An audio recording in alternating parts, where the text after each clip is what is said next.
Bonjour, ce que je vous propose dans ce tutoriel, c'est d'étudier la fonctionnalité Bureau Dockhopper. Bureau Dockhopper, c'est ce qui vous permet de transformer Dockhopper en une GED, en une gestion électronique de documents. Ce que ça vous permet de faire, c'est essentiellement trois choses. Premièrement, de créer directement un document à partir de modèles existants, de templates à l'intérieur de Dockhopper. Deuxièmement, de modifier une annexe existante à l'intérieur d'un document, ou bien de faire une nouvelle version d'une annexe, le tout directement à partir de Dockhopper. Alors voyons pour commencer comment créer un nouveau document directement à partir de Dockhopper au moyen des modèles. Les modèles, vous pouvez très aisément les rajouter, je vous montrerai dans un instant où. Ils apparaissent en cliquant sur la flèche descendante. Ici, vous avez une série de modèles. Par défaut, Dockhopper vient avec une série de templates Microsoft Office. Choisissons, pour commencer, un document Word au format .doc. Nous connaissons bien cet écran, choisissons un endroit dans la hiérarchie de répertoire, choisissons complètement au hasard une catégorie, mettons TV, et appelons ça le document test. Vous appuyez sur Entrée, et voilà ce qui arrive. Directement, Dockhopper a créé une nouvelle entrée, ici, et a ouvert derrière le fichier Word, ici présent. L'idée, c'est que nous allons pour commencer, faire une première modification sur ce fichier vide et appeler cette modification modification 1. Alors que se passe-t-il? J'ai effectué la modification sur le fichier, je fais CTRL S ou bien j'appuie sur enregistrer, je ferme le fichier. Pour le moment, le fichier n'a simplement été enregistré que sur votre ordinateur. Il n'a pas encore été synchronisé dans la base de données. Si je clique sur l'entrée test que nous venons de créer, ce que je vois apparaître ici, c'est un document qui est simplement le contenu même du template dont je me suis servi, qui était un document doc vide. Si maintenant je clique directement sur le bureau Dockhopper, sur ce bouton-ci, non plus sur la flèche mais sur le bouton, je vois apparaître dans l'onglet Mon bureau le document en question. Je le sélectionne et je le synchronise.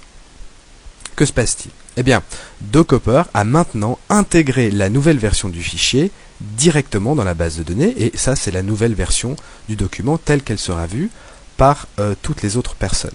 Maintenant, imaginons que cette annexe, une fois qu'elle a été créée, je souhaite la modifier.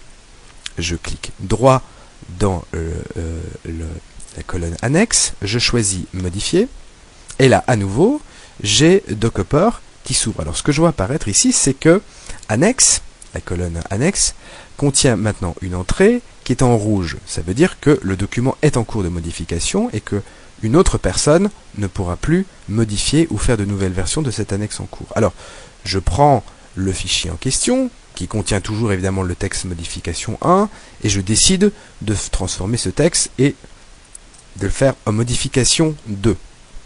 À nouveau, j'enregistre. Je ferme le fichier en question et je reprends mon bureau Dockhopper. Alors, cette fois-ci, nous voyons le nouveau document apparaître au même endroit, mais au lieu de cliquer sur synchroniser ou tout synchroniser, je vais vous proposer de découvrir ensemble l'option synchroniser automatiquement les documents Office. Si je la choisis, toutes les 15 secondes, Dockhopper va aller regarder les nouveaux documents qui ont été ouverts et qui éventuellement ont été fermés, et directement, il les synchronise. C'est le cas ici, au bout de quelques secondes, je vois la nouvelle version du document test, qui en effet contient les mots modification 2, avec l'indication modifié par Pierre G, qui est le login sous lequel je me suis connecté dans Dockhopper, avec la date et l'heure. Dernière possibilité, la possibilité de faire une version du document ou de l'annexe. Choisissons à nouveau l'annexe test, clic droit, je choisis cette fois-ci nouvelle version. Même chose, Dockhopper m'ouvre directement le fichier sous Word, enregistré en local. L'annexe en question est mentionnée en rouge ici, avec l'expression version en cours, ce qui veut dire qu'une autre personne ne peut pas venir faire de modification sur cette annexe. Je l'ouvre ici, je décide de faire la modification et de l'appeler modification 3, j'enregistre le fichier, je le ferme, je vais dans Bureau Dockhopper, j'attends un petit peu. La synchronisation automatique va faire que, automatiquement, toutes les 15 secondes, Dockhopper va vérifier s'il n'y a pas de nouveaux documents à synchroniser et le synchronise. Cette fois-ci, nous voyons apparaître un nouveau document qui s'appelle bien modification 3, enfin dont le contenu pardon est modification 3 et qui s'appelle maintenant test-v2.doc avec comme indication nouvelle version par Pierre G avec la date et l'heure précise. Voilà, je vous remercie.